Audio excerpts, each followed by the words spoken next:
it's almost like this positive reinforcement thing, right? Like I kind of don't think about the negative and only think about this really incredible experience I have. And I said it earlier, but I have this like calling to pay it forward.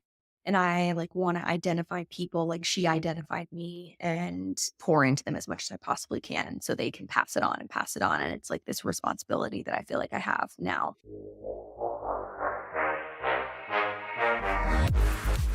You're listening to Slick Talk, the hospitality podcast, a podcast for those who are in and around the hospitality industry who love, live, and breathe what they do. You can join us for candid and unscripted conversations with hospitality experts and founders as we go deeper into their personal stories while they're sharing their triumphs and trials that got them to where they are today. I'm your host, Will Slickers, and you're listening to an episode of Slick Talk, the hospitality podcast. Now, let's begin.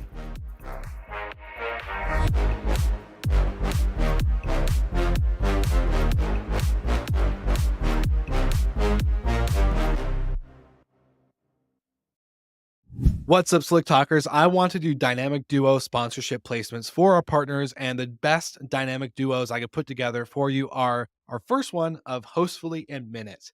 Now, you probably heard our Minute with Minute segment with Nathan Smith over at Minute.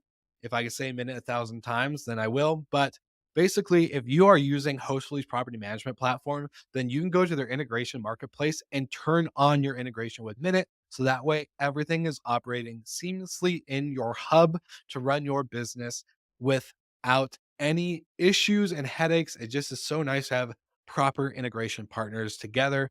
And I couldn't be more thankful for these two partnering with us on the podcast. So make sure you check out the show notes because we have special offers just for you from both companies, Hostfully and Minute, because you're a listener of the podcast and they love taking care of our listeners. So check out the links in the show notes. And of course, like always, thank you for tuning into the podcast. Now, back to the episode. All right, Slick Talkers, welcome back to another episode of the podcast. And this is a special one because I get to double dip guests sometimes, being a host of multiple shows in our podcast network. I had Meaghan Moylan, who is with Outpost out in Jackson Hole, and we got to talk at the TravelNet user conference. I got to learn about her business through the lovely ladies at Sojo, and getting to talk to her and broadcast at their booth. I pretty much came up to her at the end of the recording and was like, hey, I need to have you on my other show because there's a deeper conversation that we can do without having a bunch of people at a conference walk by and take pictures of us and all this stuff. So Meaghan, welcome to the podcast. How are you doing today? I'm so good. I'm so excited to be here. Thanks for having me. I hope we have as Of much fun course. as we did last time. I think so. Oh, we're not in our beautiful morning studio setup with coffee and all that stuff like we had Mhm. at TravelNet, but Mhm.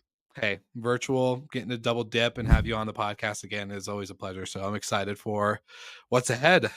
Me too. I I want you to open up the floor. Basically, let's get a 60-second high level overview where you got started, where you're at today, what the business is, and what you guys do, and then we'll jump right in. Yeah, of course. So I said this on the last podcast, but I am one of those that fell into the industry, like I think everybody in the industry is. And I started in the panhandle of Florida right out of college in reservations, which I also feel like is a really common story for a company called 360 Blue down in Santa Rosa Beach, Florida, along the stretch of 38 and in Destin. And we had about 200 units at the time. Stayed with the company for about 6 years and did a whole bunch of different things from revenue, running the biz dev team, all the way up to chief strategy officer, which I exited in 2021, late 2021. And during that time, I got to be part of Key Data at the beginning of Key Data, which was so incredible and such an awesome experience, which is a BI tool for revenue managers and marketers in the industry. And then after that, I had connected with the owner of my company now at a conference, actually the Burma Executive Summit. I reached out to him when I was thinking about new options and said, like, hey, I know you're in Jackson Hole, but you have this like incredible company, really cool culture. I think I want to be a part of it. Do you have any openings? Just a total cold reach out on LinkedIn. And he was like, you should come up to Jackson and let's have coffee and talk about it. And so I came up to Jackson. We totally hit it off. He was awesome, had built this really incredible business here and had spun up a couple other businesses too. And so it was like, okay, let's do this. I moved up to Jackson and it's been about two years now, like next week, I think. And we have 250 units here in Jackson. It's kind of all over the board. So we have super lux, we have multifamily units, single family units, and I really love it so far. It's been such a cool experience. And we have 5 other businesses in Jackson too, which take up a lot of time as well. So kind of doing a little bit of everything now. But yeah, I love it. Okay, so this is where it's going to get fun for all the listeners because I don't really do like pre-screen questions, but knowing our conversation on the first time, getting to kind of come up some conversation or topic starters. You mentioned working your way up through 360. You got up to the chief strategy officer role. Now you're an executive again at the company that you're at Outpost. And so basically, I want to talk, basically giving the listeners some context. In your first episode, we talked about the vertically integrated kind of business model for Outposts as a whole, as a group. So you have mm, your property management side, you have your snow removal, you have cleaning, now coffee roastery and a coffee shop. You have all these services and businesses kind of vertically integrated, but they're also standalone. mhm. Super important. So to set you up for this question, a lot of team members or employees of businesses can sometimes have whiplash where the entrepreneur, the founder is shiny object syndrome. And I've been guilty of this, but I'm getting better. So for any of my mentors out there listening, I know I have an issue sometimes, but It's a like visionary thing. it is. It's 100% a visionary thing, and you Mhm. see how they all tie together, but obviously there's a roadmap and a timeline that kinda has to happen in order for it to finally get to that vision. So, a short way, or actually a long way of asking you this question, you've been able to see not only Outposts start or spin up a new business inside of the group, but also acquire. Now, I'm going to label you as an entrepreneur because you've been able to be inside of a startup basically and create this whole thing in this ecosystem. How do you or how has the team handled any potential type of whiplash that can really happen when it comes up with new business, new offerings, especially with you mentioning you have a portfolio with super lux to multifamily, single family, the consistency and the standardization and the operations and all the geeky things that we could talk about. I would love to know, kind of give me the 411 of whiplash and how that kind of works. Oh, yeah. God, I love this question so much. Okay, so it's really funny. I was meeting with my career coach this morning, actually, and I've kind of gone through this identity crisis lately of like, am I a visionary or am I an integrator? And I mean, with all the EOS talk that's happening in the Oh yeah. industry. Okay, so I think that I am an integrator that maybe wants to be a visionary, but is an integrator at heart. And I struggle with this because I But am they the type of both person. like, we both have both traits, right? Like, I'm a Yeah, yeah, yeah, visionary, yeah. but I have, like, those integrator moments, but I can't sustain that, right? I'm not an integrator that can consistently be an integrator. I can only do it for periods at a time versus probably I could imagine you're an integrator, but sometimes that vision just kinda takes off, and then you have to like, "Oh, shit, I gotta come back down really quick," and, like, Totally. actually yeah? Okay. I was Yeah. gonna I say, mean, was I that think I very much value I'm someone that, like, hates the corporate world, but I really value structure, and so I think that's maybe and a lot of visionaries I know, like, they're like, "Structure can come later," like, "Here's the idea, here's the next idea, here's the next idea." And but I also really love change, like, I am a super adaptable person, so if we're not changing or, like, doing something new or whatever for 3 to 6 months, I will literally be like, okay, so what's the next thing? What are we doing over here? I'm pretty bored. Like, and that I think is where I struggled and kind of felt like an in-betweener because I think a lot of the time the integrators are the ones that are like, hold off. We can't do anything else right now. We're super busy. The team is super inundated when I am the total opposite, but also valuing structure. So with that being said, when I started, it was really interesting. All of the vacation rental company called Outpost was really like assisting with the other entities. And at the time, we had a catering and private chef company, a cleaning company, and a snow removal and landscaping business. So our marketing team that was hired on at Outpost for vacation rentals started, it was like, hey, we're also going to do this other thing. And it was just more and more to their plate. And same with the finance team. And I think a lot of employees at the vacation rental company were like, "Oh my gosh, we have this major business that's really at this point the most successful and lucrative business that we have. So we want to pour all of our time and energy into this, but we also have all of these other now vertically integrated businesses here. But when you're so in the day to day, you're like, it just feels like another thing, you know? And so when I started, I really had this idea where I wanted to create a holding or a parent company and bring over the marketing team, the finance team, the HR team, and clearly communicate with the employees like, hey, I know that you were hired on to do marketing for Outpost, the vacation rental company, but we have this larger vision. And I think it's more opportunity for you, more opportunity for the companies, give you some diversity in what you're doing every single day, and really kind of build this like core group, the trunk of the tree, if you will.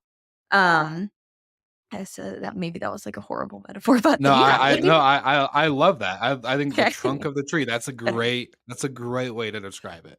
Yeah, and so that kind of became our core, like, parent company model, and so we have the Outpost Group, which I'm the executive director of the Outpost Group, and what we do so we do all of the creative direction, marketing, digital marketing, both sides of marketing for every entity that we have underneath the umbrella or in the branches, if you will.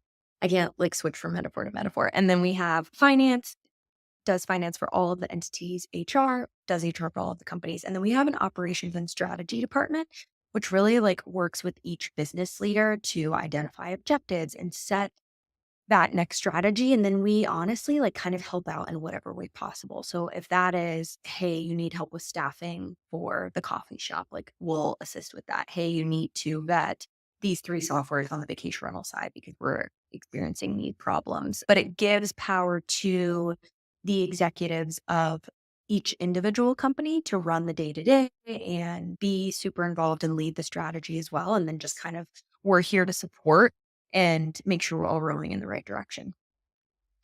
I love it. This is, so I guess it might be a harder can of worms to open up, but with that diversity of problem solving, I think is really it's a great thing. I'm again as a visionary, I love to be kind of doing multiple things at once that I'm like, okay, this all makes sense in the bigger picture. Da, da, da, da, da.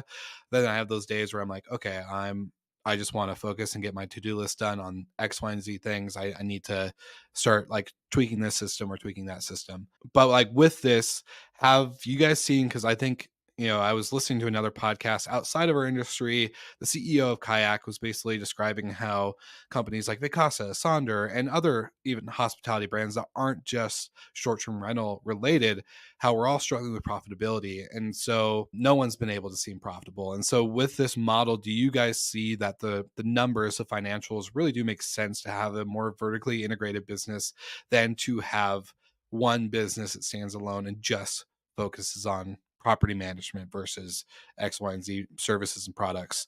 I would love to know your take on that. Yeah, I mean, I think that, during COVID, if it taught us anything, it was more like what can we do to diversify our assets, but also set our main cash cow up for success as well and control as much of the guest and the owner experience as possible while still really like protecting ourselves in other areas. If the vacation rental industry doesn't survive COVID, then we have these other businesses that aren't nearly as lucrative, but snow removal, for example, we're always gonna need to remove snow, especially in a place like Jacksonville. It is what it is. The coffee roasting business, mainly our wholesale clients, where a large portion of our income comes from our grocery stores. So big grocery store chains like Whole Foods, for example. And it felt like a little bit of extra security that's been helpful. I mean, I will not say that all those businesses were profitable right off the bat. Like it was definitely an investment to get started in both time and money. But we actually, and I kind of hate saying this because I know that a lot of people have not had this experience. Outpost has had the best year yet in terms of financials in 2023, which is super, super exciting. And I think a totally different experience than a lot of other people in the industry. And so that has also just helped catapult us to the next level with all of the entities. 2022, though, was really bad.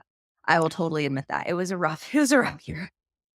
I can imagine, and especially if some of these businesses at the group level are just being spun up or Oh, going yeah. through a massive change, right? For listener context, again, I love that not only do you guys have the vacation rental management side, but the snow removal, the cleaning, that's going to help. And you're now able to move your cleaners from contractors to actual employees under this cleaning company. And then you have the private chef experience where you get to have a private chef come in and do all the stuff, and they know the property, they know the Outpost Group as a whole, most likely. So they're able to, again, promote the coffee roaster or the coffee shop and, go into this. And so I think it makes so much sense. But I Mhm. want to also dive in that you're probably one of the younger executives that we've had on the show. I don't know if you know her personally or maybe have heard of her, but Brandy Canali over at Romy in Miami. Mm-mm. They're in New Orleans and Miami. They have about 700 properties or 700 units. She just crossed that 30 over 30 club as well, but still like young executive in this industry to where I think there's such a different type of leadership model, different type of way that you embed kind of the way you communicate either with the different companies inside of Outposts or kind of your top level leadership. So kind of maybe walk me through your experience. And this isn't your first time even being an executive at a young Yeah. age. So I guess run me through your experience of being a young executive in hospitality and what you've seen throughout the years of your leadership. I'm so flattered that you're referring to me as young. For everyone that doesn't know, which is everyone listening, I did turn 30 2 weeks ago, and it has been a big a big milestone. Luckily, I feel like there's something with the camera that is making it look like I don't have any wrinkles, but I do. They're starting to pop up. For me, it's gonna be the gray hairs I'm seeing pop on the side, so that's, yeah, I've been that's hitting the coming. salon every 8 weeks. Like, I don't even wanna see a gray hair. I'm gonna be hopefully still brown when I'm in my 60s, which feels closer than any I someone told me the other day, they were like, "Well, 30 is like when it's half over." I was like, "What do you mean it's half over?" No. No, it's just Anyway, getting started. I know people that anyway, started a multi-million dollar or billion-dollar, business at 60, so, they got plenty of life left, so yeah, exactly. you'll be good, you'll be good. Okay, so I actually started when I was at 360, I was 6 months out of college, so super, super, super green, 22 years old, and I worked for about 3 months before my first leadership position kind of fell into my lap, and the message was, "Hey, we're gonna hire somebody to run the reservations and the revenue team, probably from the hotel space." This is back in 2015 when revenue management was really starting to become a big thing that people were discussing in the industry, and everyone wanted the hotel's opinion because they had been doing it for so long. And they said, "But can you, like, manage the team for a couple of months?" And I remember going home that night and thinking to myself, like, "You are not gonna hire somebody else. Like, that person is gonna be me, and I'm gonna prove that I can do this job." And to be transparent, I really struggled with walking the line of, like, wanting to be liked, specifically because a lot of the people that were reporting to me were older than I was. And so I think I felt insecure, as most 22-year-olds do, in this new industry that I didn't know really much about at all. I had no type of network other than the company that I was in, which was pretty small at the time. And I had this small team that had all worked at the company longer than I had as well. And I just felt like they knew so much more than I did. And so I took this really soft approach of like, whatever you think is best, whatever you think is best, like the people pleasing approach, which I still struggle with now. But I think this thing that I've learned over time is I'd much rather be respected than I would liked. And that has been, like, super difficult that I still, like I said, struggle with all the time. I'm the person that meets with any type of direct report, and for the first 20 minutes, I'm like, "How's your life? What'd you do this weekend?" Like, I love to connect with people in that way, but I also had this incredible mentor when I was with 360 Blue and Key Data, and, Jason Sprinkle being one of them, who is Mhm, this, like, gorilla in the industry, and he's also very similar to me. He's super extroverted and, like, really wants to be liked and everyone's friend, and I remember he gave me this advice of clear is kind, and mm, I've kind of taken that with me over the last 8 years and have tried to be as transparent as possible with the team, and I still get so nervous before any type of hard conversation or firing or mhm, I don't know, any type of conversation that I know might hurt the other person on the other end. And I think that a lot of that is due to age, right? Like you mhm, sit in rooms with people that are in their 40s, 50s, 60s, and they don't really have these problems, really 30s too. And so part of like entering a new decade for me is getting really excited for that, like hopefully people pleasing to leave my system a little bit. But overall, I mean, I think having this industry has been so exciting to me because I think they're in the corporate world, you don't really have 25-year-old executives. You have this like path that you are required to take where you start as a manager and then you're a senior manager and then a director and a senior, and your path for the next 20 years is laid out for you very clearly, and you know what steps you need to take and what the salary ranges are. And I think that that provides comfort, which we can all appreciate, especially in times of uncertainty. I think Mhm. that there's a lot of discomfort in this industry that really isn't as cut and dry, but it's been such a really cool experience because I think I've been given opportunity and challenge that I never would have been given if I would have worked for a company like Airbnb when I first started out. And I feel so fortunate. And honestly, I think that's why I'm still here, to feel like respected among peers who have been in the industry 20 years longer than I have, and respected by a team of people that a lot of times are much older than I am. And it's definitely been a struggle. Like, I certainly will meet with people that are like, "Are you still in high school?"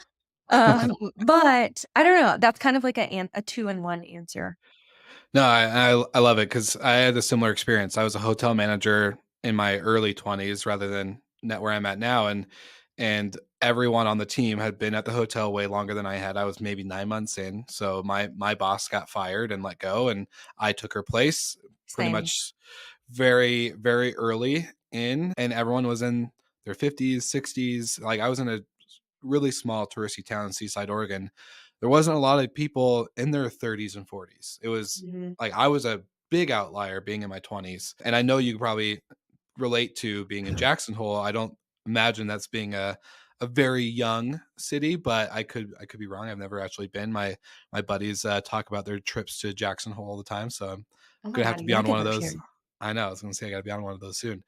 But you mentioned like being liked versus respected, and I want your take on this because I've found, because I love to connect with people. I open up my one-on-ones and my team meetings with very much a how's everyone doing? I care about you as a human. I'd rather like shoot shit for 5 minutes than to just feel like make you maybe have a feeling that I don't care about your life or what's going on outside of work. But I feel like there's a balance, right? Like I like when you're saying, "Hey, whatever you feel is best," right? That I think is a great approach. I love empowering my team where it's like, "What do you think?" Like Yeah. I can give you my answer and that could be easy for you because then you could just go do it.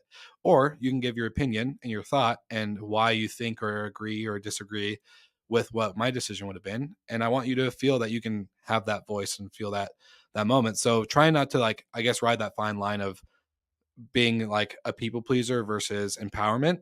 Do you have the Mm, same type of, I wouldn't say struggle, but same type of approach when it comes to finding that fine line? totally. I am like the complete opposite of a micromanager.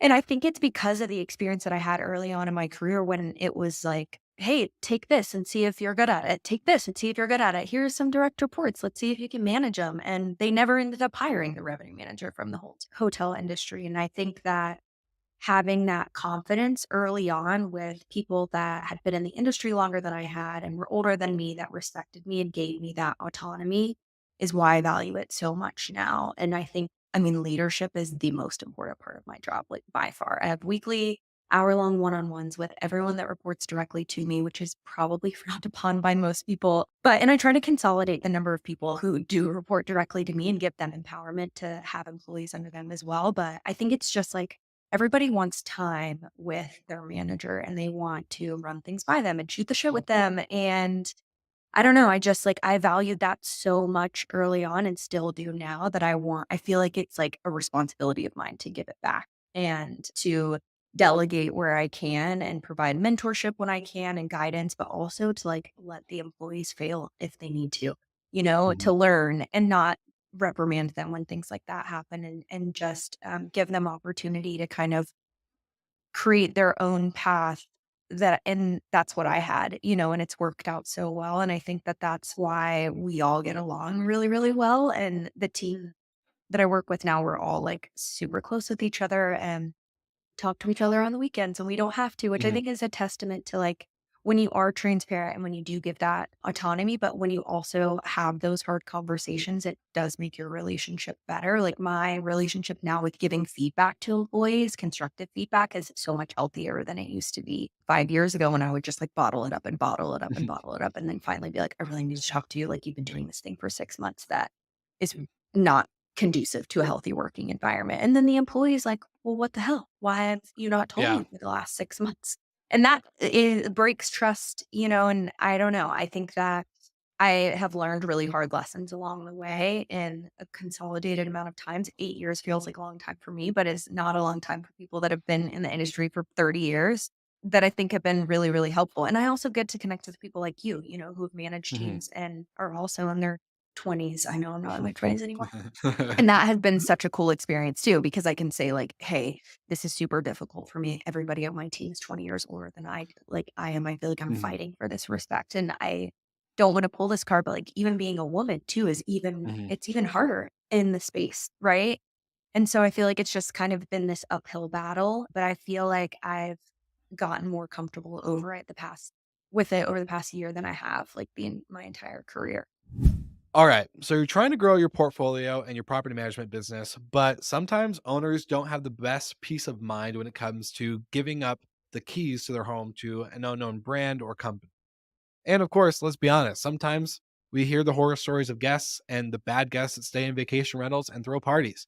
Well, Safely has you covered because not only do they screen your guests that are staying, but they also ensure that you are covered from all things such as ill intent, stupidity, aka vacation brain, and other things like pet damage and theft.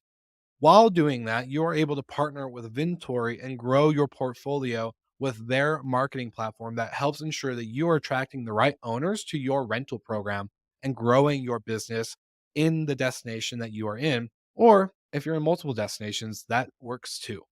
So get the links in the show notes because both companies have special offers. And if you don't use a link, but you end up talking to them, guess what? Just tell them that Will Slicker sent you from Slick Talk, the hospitality podcast, and they'll get you covered. And you can also let them know that maybe you've heard of them on our platform, hospitality.fm. So, of course, like always, make sure you grab the links in the show notes. And thank you guys so much for tuning in to another episode of Slick Talk, the hospitality podcast.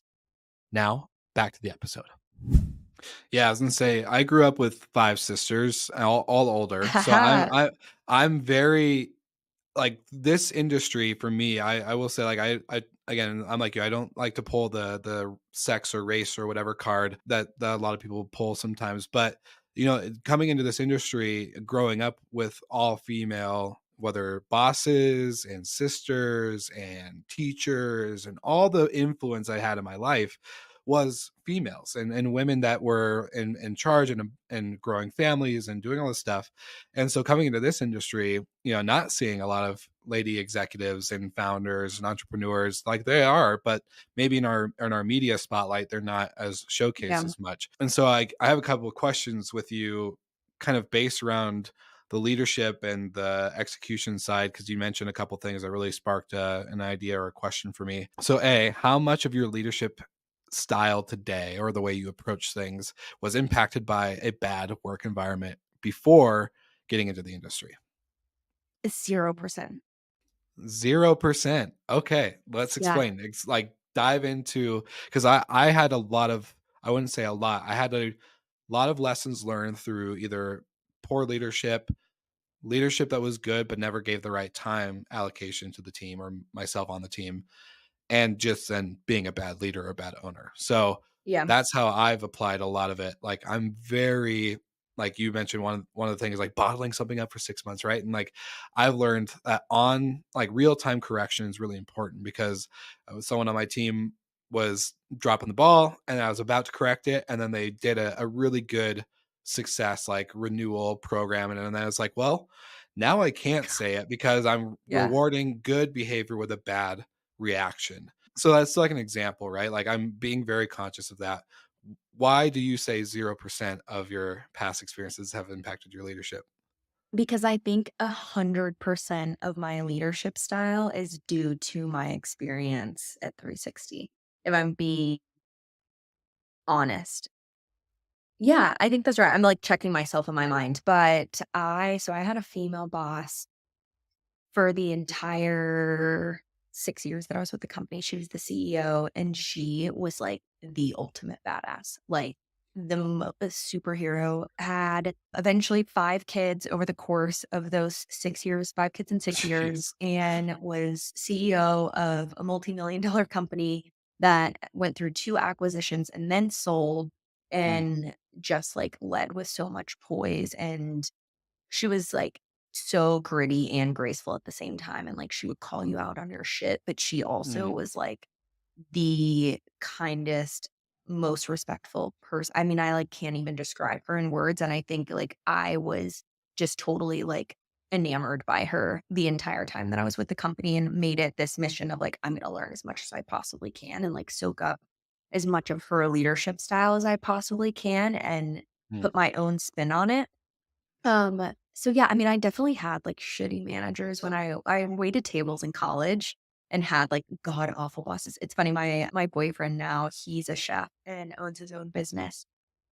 And sometimes I'll be like, I have to have a really tough conversation with an employee today. Like, I need to sit them down and, talk to them about this, this, and this, and really get how they're feeling. He's like, what do you mean? Like, why don't you just like tell them they need to get it together? I'm like, okay, I think it's like working in a kitchen versus working in an office is so different. And so I almost am Yeah. like detached from my experiences waiting tables and like being so horrified by the like head wait or the GM at the restaurant or the chef. And now I like channel all of this. It's almost like this positive reinforcement thing, right? Like I kind of don't think about the negative and only think about this really incredible experience I have. And I said it earlier, but I have this like calling to pay it forward. And I like want to identify people like she identified me and pour into them as much as I possibly can so they can pass it on and pass it on. And it's like this responsibility that I feel like I have now. That's a really good answer. I was not expecting that. So you took it a whole new direction, which I love. That's why I love these like impromptu, unscripted conversations, right? Just because you never like I can have an idea, but what you actually say could be so different. And so I love that. And I've kind of like two more topic slash questions and maybe shifting a little bit of gears, but kind of same on the same note. A lot of people in the industry, especially 10, 20-year long veterans, right? During COVID, we're like, screw this. I'm either getting laid off, I'm not taking a paycheck, I got furloughed. Or if you're the founder or someone on the founding team, right? Like, you kind of like, all right, we're deferring payments. Like, we're not paying ourselves until like we're back on our feet. And Yeah. I know how that is because I remember not taking a paycheck for almost a year. So Mhm. like really, really different. And a lot of people left. Like I don't want to work in an industry that's 24/7. I don't want to work in an industry that is behind on not only just being 24/7, but behind on tech or behind on like literally human capital, right? We're so labor dependent. And so, why have you stayed in the industry? I always love asking, especially younger executives and founders, is why stay in an industry when you could probably go work from home with a SaaS product that's raised hundreds of millions and Yeah, right. well, do all this stuff. There is this level, I guess it's like a multi-part answer. There's a definitely a level of comfortability that I feel in the industry that almost feels like home and safe in a way, right? Where I feel like I just like know it so well. Not only that, but like this incredible network that have become friends over the course of the last 8 years. I just kind of feel like these are like my people. I've been seeing you at conferences for the last 8 years and I like hanging out with you and getting a margarita with you. And I don't know, watching it transform and really like blow up over the course of the last 8 years has been so rewarding. And I think that coupled with the fact, and I think this is true for a lot of industries, but I guess I'm probably biased at this point, is I feel like there's so much opportunity here still that like drives me.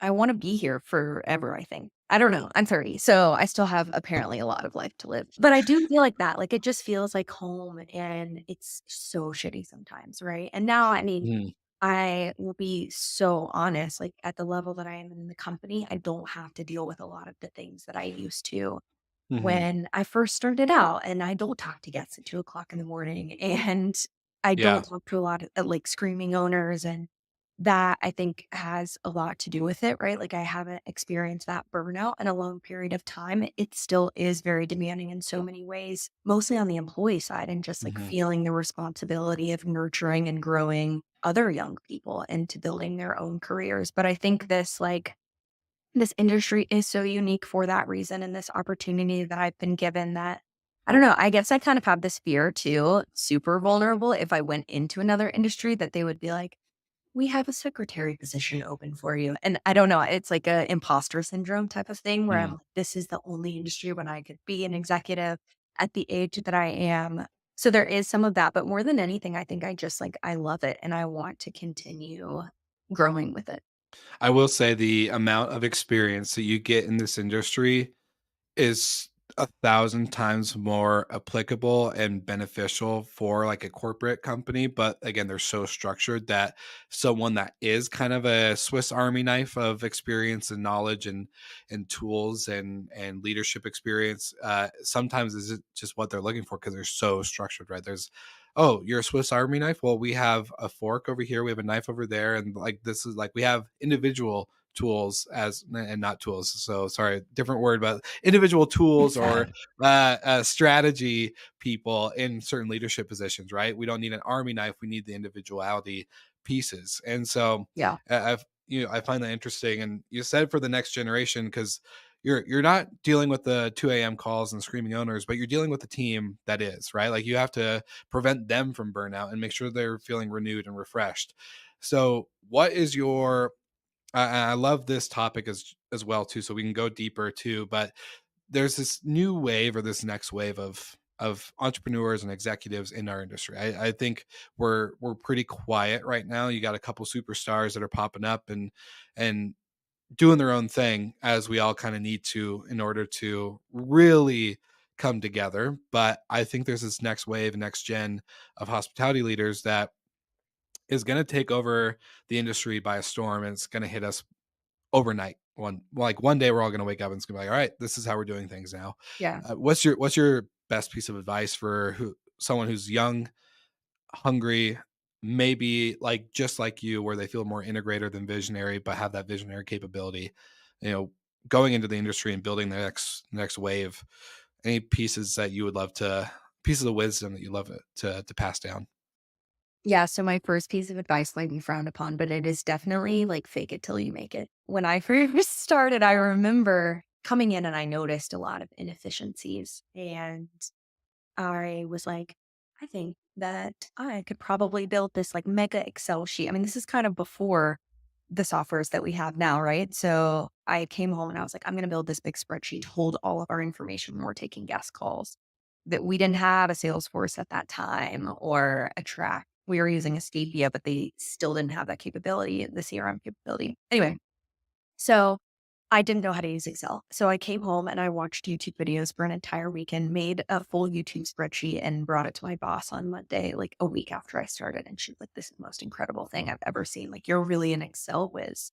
And I was like, yeah, I am an Excel whiz. Like I've been doing this for years. And I think You locked yourself into that one. You I know, and then 100%. after that, I was like, "Oh my god, all these people are gonna come up to me and be like, 'Would you mind telling me how to do a VLOOKUP? Like, do you know how to'" yeah. Anyway, and that did happen, and so I did a lot of faking it till I make it there, and now I know Excel really, really well.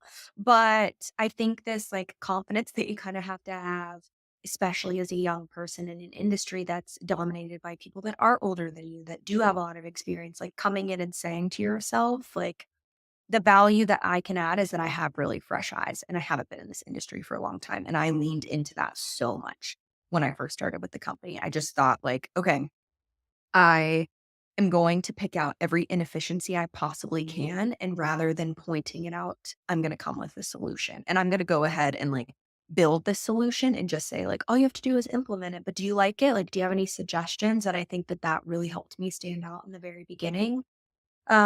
So faking it till you make it and having that confidence. And also, I think my expectations for myself when I started were pretty low. Like it was, I'm going to do whatever I can to make the best out of the situation and position that I have right now. And I'm going to be like the best reservation as possible. And then when I moved over to being a revenue manager, I was like, I will be the best revenue manager possible. And I don't think that I had my sights set on like, I'm going to be a CEO one day. And I think not getting too far ahead of where you are right now is super important because I think we all have goals of some sort, right? Like maybe that is money based, or maybe it is position based or responsibility based. And I think just like crush what you're doing at this very moment, even if you are in maintenance, or even if you're answering guest calls at 2 o'clock in the morning and it sucks so bad. And I think if you stand out and you find those inefficiencies and have suggestions for improvement, like all those doors open up for you. I don't know. I never felt this need to like do a lot of really like demanding or heavy negotiating for anything for a long time until I feel like I like had that arsenal built of like in the trenches experience. And that's just something you got to do. I mean, when you're just starting out is freaking grind. 100%. And I guess maybe for listeners, because I've had conversations where some people, they say like, I don't need to be in like they excel so fast in their position at such an early stage where like you were saying, I'm gonna be the best reservationist that my company's ever seen.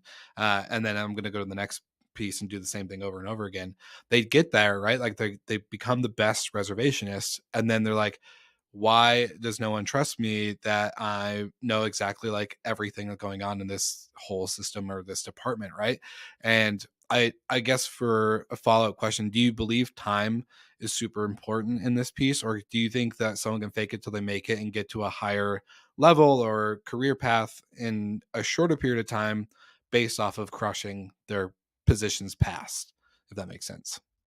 I think like it's a little bit of both, and it kinda depends on the company that you're in too. You know, there are some companies that have this, like, intensely tight-knit culture where people have been there for years and years and years, and, like, everyone's kind of an outsider in the very beginning unless you've been there for a while, and you just have to, like, put in the hours really and build that trust, and I think that's super important. I mean, there were times I would find myself, like, I'm human, right? Feeling impatient or feeling like God, I've been doing this for a year and a half now, which really isn't that long, but it felt like forever for 24-year-old me, right? And so I would kind of be like, God, am I ever going to get to the next level? And I remember my boss just saying, like, look, it's so important that the team like respects you and trusts you and understands your leadership style and what you can bring to the table. And I just proving yourself is a huge part of that, and I think that Mhm. comes kind of hand in hand with both time and, like, crushing what you're doing, and I think there is a time and a place to have those conversations about, like, what does my opportunity look like and what does my future look like? I think I will say for anybody that is on the leadership side of things and is already here, right, and has Mhm. like you and I at this point, who our role is mentoring those who are Mhm. now climbing up that ladder, like what we can do is just always show that there's more opportunity because I definitely would have left immediately if I felt like there was a ceiling over me, whether Yeah. it be in a certain department or a certain position, or just with like the amount that I had to learn. I think that there's something, when you're so hungry, you just want to learn all the time and you want to know there's more opportunity. And the second you put a ceiling over somebody's head, they're out, right? Like they're kind Mhm. of glazed over when it comes to like the employees that you really want on your team that are super motivated and hungry. And so I think it is our responsibility to like put those professional development plans in front of employees all the time and let them know that like there is no ceiling as long as they're building that trust and working their asses off. Yeah, and I will say for the visionary people, the biggest thing I struggled with, especially in the beginning with a new or young team, because when it was just like maybe 2 years ago when we started our network, it was me and Claire. Like I hired Claire and it was just her and I, and we just had to like kind of figure shit out. And like, all right, Yeah, we're all doing everything. And then we hired Michael, and then we hired Kelsey. Now we have Ginny, and now we kind of have like all this stuff, right? And so for me, with a not it's not a big team, there's 5 of us, but with the visionary side, I struggled with sharing the vision more often because yeah, I think I didn't want to make it sound like, this rah-rah type thing every meeting, right? But in the reality, the people that you hire, that you work with, or that are under you kind of need to have that roadmap in order to see where they fit along the way, not just where they fit today and all that stuff. So totally. yeah, like you said, like I struggled with that at the beginning, and then I had a kind of a one-on-one with some of my team and was like, oh, like you want more, and I need to share like what I already, because in my head I'm like, yeah, you're going to be this title and position, but we're not there yet. So but I never shared that with her. And I'll And use Kelsey, our producer, for an example. When I hired her, I was just like, hey, like this is what I see you doing. Da, da, da, da. Here's your job. Here's your role. And then we had a one-on-one. I was like, "Do you even wanna do more?" And she was like, "Yeah, I would love to." I was like, "Okay, I'm just assuming that you would, but I could have been wrong," and blah, blah, like, anyways, having those conversations and sharing the roadmap is super important. So, I guess, yeah, wrapping up my thought there. But, Megan, I'm curious, what do you think we talked about this on our first episode, and we talked about AI, and we for the listeners who are probably tired of AI, promise we won't do it today. We'll skip it. We'll skip that topic. But I do But if wanna you wanna know. talk about it, I was gonna say, we have a message me. go back to the other episode, listen to our thoughts and opinions on it, and then we'll kindly debate, because I think you and I have the same opinion, Megan, but, for any listeners, I know we have a wide range of people listening. So, anyways, for the industry today, right? I Like, love we just got back from a user conference. You see how your business is growing, you hear how others are growing, you kind of get to tune into maybe other podcasts in the industry, X, Y, and Z things. Where do you see the next year? Do you think 2024 is looking to be a year of success, or of many fruits, or do you think we're gonna be in this kind of uncertainty window, as I call it, for a longer period? I'm very curious. What do you think the conversations are going to be at Verma? Let's go there. Oh god. I think the conversations at Burma, I think, are gonna be like, "I had a shitty summer. Did you also have a shitty summer?" But here's, like, my advice really for everyone, because I think this is gonna be a topic for the next year, and I think it's actually kind of a really exciting time. I mean, there are lots of uncomfortable conversations that have to happen with owners and resetting those expectations, because the industry and demand is normalizing now to pre-COVID levels. And I think it is going to stay that way for the most part. I think we have this really cool opportunity to take a really deep inventory of our businesses and our current practices, especially right now. It's at the end of the year, meet with every single employee on your team and perform an annual evaluation and get really, really in depth with what their year looked like. And as things slowed down for them, because we did see a slowdown overall in demand, like, what did they start to notice? What kind of holes do we have in the company? What does our tech stack look like? And how is it serving us right now? Could we make improvements to X, Y, or Z? I just feel like there's so much opportunity to do those deep dives now that we have a little bit of breathing room, because for the past 3 years, we haven't had any breathing room at all. And we've just like been trying to catch every single ball that's been thrown at us for the past 3 years. And I think it's felt overwhelming and exhausting and so many other things. So using this next year to really just like try to level up and be ready in 2025. Like, one thing that we did over the past year is we switched over to Track from Escapia, and we got links. And we started having conversations with companies like Price Labs, like just all of these things that we weren't doing previously, that because we didn't have the capacity to do so. And now we do. And I think that that is a gift that comes out of a slower season. Slower seasons are great and this is going to sound very kind of productive or opposite of what it means, but I think slow periods are great to speed up. And when I Yeah, say speed up, I mean, like, do the things that you've wanted to do but couldn't because it was so busy. Summer, totally. as an operator, is crazy. Now in the winter, you get to speed up. Yeah, you can take maybe some, you don't have to go into overtime and all this other stuff, but you can now actually do the quality control of the properties and actually do some internal up training with your team, getting them some new resources and tools and education. One thing we've been hearing within the network is just like a lot of people will reach out and say, hey, when I onboarded with X, Y, and Z company, I had to listen to 5 of your podcast episodes with these people, right? To understand and catch up to the industry. And like these are great times to do things like that. For us, I know like we're gonna be like right after Thanksgiving, it's gonna be slow, but it's gonna be busy. Like we're gonna be cranking some stuff out until January, and then we're gonna take some time off, and then we all know the next 2 weeks, 2 weeks into January, it picks right back up, as in it's just a Yeah. nightmare and crazy. But I think it's a great time to speed up. So could be interesting to hear. I would love to hear maybe some brands or companies out there that might have been around for 20, 30 years and how they're kind of taking this time and this shift in the industry. But yeah, I agree with you on the ability to do what you need to in the off time. Megan, I guess final question. wrapping it up, if you had one thing in the industry that you could change for the better or get rid of, fine, I'll give you two options to change or get rid of completely. What would that be and why? Hmm.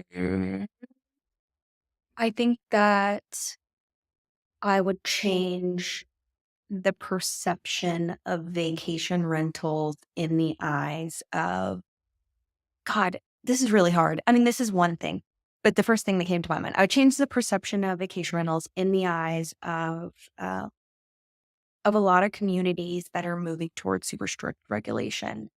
And I think that we have had this really difficult uphill battle over the course of the last like 5 years or so, where, you know, we've been doing economic impact studies and we've been speaking to our local and state officials about the benefit that we can bring to our individual communities. And I think this, like, it just feels like fighting this like negative perception that I wish didn't exist in the first place, because I think our industry is so unique and so beneficial to people's lives, both from like an employee standpoint and from a guest standpoint, because we're creating such incredible memories, but also to the economy locally and at the state level.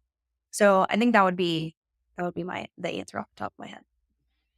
Great answer. Great answer as always. So I love to end the episodes with, a shameless shout out plug. Where can listeners connect with you beyond the audio and beyond the podcast? I would love to open up that door if you're even opening up that door. But where can they find you? Where can they like and subscribe and do all the fun things that they get to do? Freaking subscribe, follow TikTok, LinkedIn.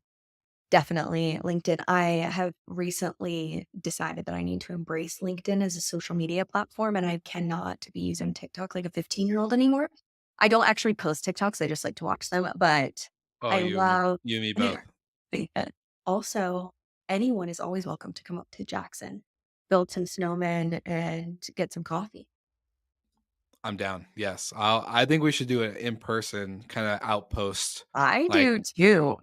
day. That'd be sick. Yeah, That'd be day a in the fun. life. Yeah, day in the life. Let's walk through all the businesses, meet the teams, get to do all the stuff. That'd be Try fun. some coffee. Exactly. I love coffee. It's pretty bad. I got onto a call this morning and at like 7:30, 7:45, and I was already on my second or third cup of coffee. So just tells you a little bit about that. I But get you. yeah.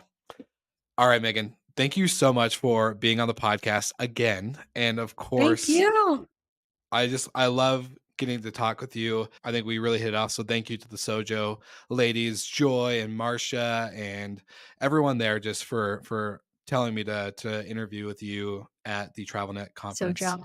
They're amazing. Shout out. But yeah, thank you so much for being on the podcast. For Yeah, of all the course. listeners, make sure you like and subscribe so that way you never miss an episode. And like I always love to say, we'll see you again next week.